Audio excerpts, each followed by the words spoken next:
네, 개혁신당 대변인 임승호입니다. 온마이크 시작하도록 하겠습니다. 이재명 전 대표의 집무실 이전 공약 뒤집기, 양치기 소년도 한수 접을 국민 기만 변검술입니다. 이재명 전 대표의 공약 뒤집기 변검술에 충청권 민심이 들끓고 있습니다. 이 전 대표는 지난 17일 SNS를 통해 대통령 집무실의 세종시 완전 이전을 추진하겠다고 밝혔으나 불과 하루 만인 어제 방송 토론회에서 대통령 집무를 용산에서 시작하여 청와대로 들어가겠다고 입장을 뒤집었습니다. 비록 뒤이어 장기적으로 세종이 완전한 종착지가 되지 않을까라고 덧붙였으나 쉽지는 않을 것 같다며 세종시 완전 이전에 대한 의지가 없음을 보였습니다. 대통령 임기 내에 집무실을 2번 옮기는 것이 불가능하다는 것은 이 전 대표 스스로 더 잘 알 것입니다. 이쯤 되면 아침에 한 마리 저녁에 바뀌는 조변 석계가 아니라 아침에 한 마리 아침에 바뀌는 조변 조개 수준입니다. 얼마 전 민주당이 중도보수 정당이라고 운운하며 국민들을 기만했던 이 전 대표는 충청 표심을 쓰고 버려보겠다고 또다시 공약 변검술을 펼치고 있습니다. 양치기 소년도 한수 접을 국민 조롱이자 국민 우롱입니다. 국민의 이익을 위해 공약을 짜는 것이 아니라 본인의 이익을 위해 공약을 짜고 있으니 어제의 이재명과 오늘의 이재명이 대립하는 웃지 못할 촌극이 연이어 펼쳐지고 있는 것 아니겠습니까? 국민들은 더 이상 이 전 대표의 반복되는 변검술에 속지 않습니다. 정치인의 약속은 천금과 같아야 합니다.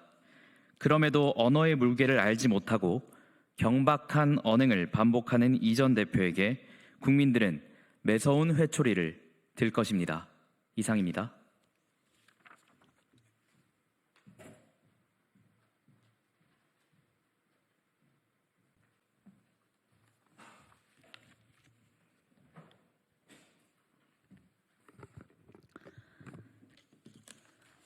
오늘은 이재명 후보가 당선이 된다면 얼마나 또 큰 국정 혼란이 있을까 해서 대법원에게 드리는 한 말씀을 드리도록 하겠습니다. 지금 국민의힘과 민주당의 대통령 선거 후보 경선이 한창입니다. 그런데 민주당은 이미 어대명을 외치며 달리고 있는 것 같습니다. 그러나 이재명 후보가 당선되었을 때 국가적으로 또 다른 혼란이 있을 것 같아서 말씀드립니다. 그 심각성을 알리고 사법부에게 조속한 판결을 촉구하겠습니다. 어대명으로 흘러가는 민주당 경선 4월 27일이면 결론이 나올 것입니다. 지금 며칠 안 남았습니다. 그런데 어대명이 아니라 저는 어대명이 되는 순간 어대선이 된다고 말씀드립니다. 왜 어대선이냐? 이재명 후보가 당선이 된다면 또 조기 대선이란 말입니다. 그래서 어대선이라는 말씀입니다. 2-3달 안에 대선을 다시 치를 수 있는 그런 위험이 있다는 말씀입니다. 왜 어대선인가? 있어서는 안 되는 일이지만 정가 4범에 8개 사건, 12개 혐의로 5개의 재판을 동시에 받고 있는 이재명 대표가 유죄 판결을 줄줄이 앞두고 유죄 대통령이 된다? 대한민국은 극심한 혼란에 빠지고 결국 또다시 대통령 선거를 치를 것이 뻔합니다. 이런 명백한 상황 앞에서 헌법 제84조 불소추 특권 운운하면서 재판이 중단될 수 있다는 식으로 국민을 속이고 있습니다. 말이 안 되는 일입니다. 헌법은 제84조의 불소추 특권이라고 규정한 것은 아시다시피 새로운 기소가 안 된다는 것입니다. 헌법 제68조 2항은 오히려 이렇게 규정되고 있습니다. 대통령 당선자가 판결, 기타의 사유로 자격을 상실할 때를 예정하고 있습니다. 그때는 60일 이내에 재선거를 해야 된다라고 명시하고 있습니다. 한마디로 대통령 당선 전에 시작한 재판이 당선 후에도 계속되고 그 결과 유죄 판결로 대통령 자격을 상실할 수 있음을 헌법은 예정하고 있는 것입니다. 그렇지 않다면 판결로 인한 자격 상실 운운하는 조항은 없을 것입니다. 당선 전 기소된 재판은 대통령이 되어도 당연히 계속되어야 하며 불소추 특권 적용 대상이 아니라는 것은 이 헌법 제68조 제2항만 봐도 명백합니다. 이것이 바로 헌법의 취지입니다. 그러므로 이재명 대표가 당선이 되고 유죄가 확정되면 대한민국은 또다시 60일 안에 재선거를 치러야 합니다. 대통령 선거를 치러야 합니다.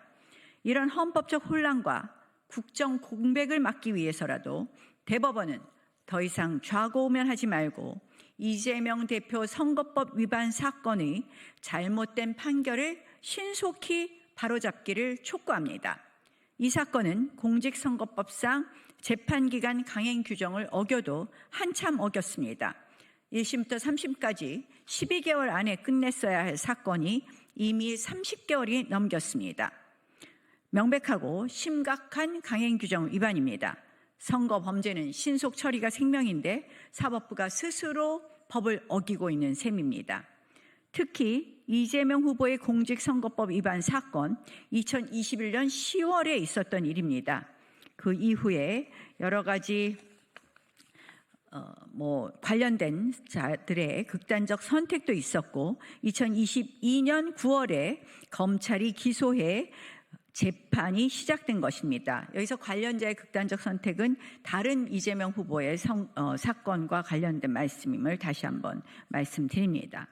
특히 이 사건은 증거가 명백하고 허위사실 공표에 관한 법리 오해가 분명하여 파기가 당연합니다. 대법원은 파기 자판으로 즉각 결론을 내려 사법정의를 바로 세워야 합니다. 또 만약 관행대로 파기 환송을 하여 사건을 고등법원에 돌려보낸다면 어떻게 되겠습니까? 또다시 시간을 끌고 국정 공백과 혼란만 야기할 것이 뻔합니다. 대법원은 더 이상 눈치 보지 말고 오직 법과 원칙에 따라 조속한 판단을 내려주실 것을 강력히 촉구합니다. 만약 물리적으로 대선 전 판결이 정 어렵다면 최소한 대통령 당선 여부와 상관없이 이재명 대표의 모든 재판은 계속될 것이라는 입장을 명명백백하게 밝혀야 할 것입니다. 그것이 바로 헌법의 취지이고 사법부의 책무이고 또 국가적 혼란을 막는 유일한 길입니다. 만약 대법원이 이 상황을 더 방치해 이재명 후보의 유죄 판결을 늦춘다면 국정 혼란의 책임을 같이 져야 할 것입니다. 고맙습니다.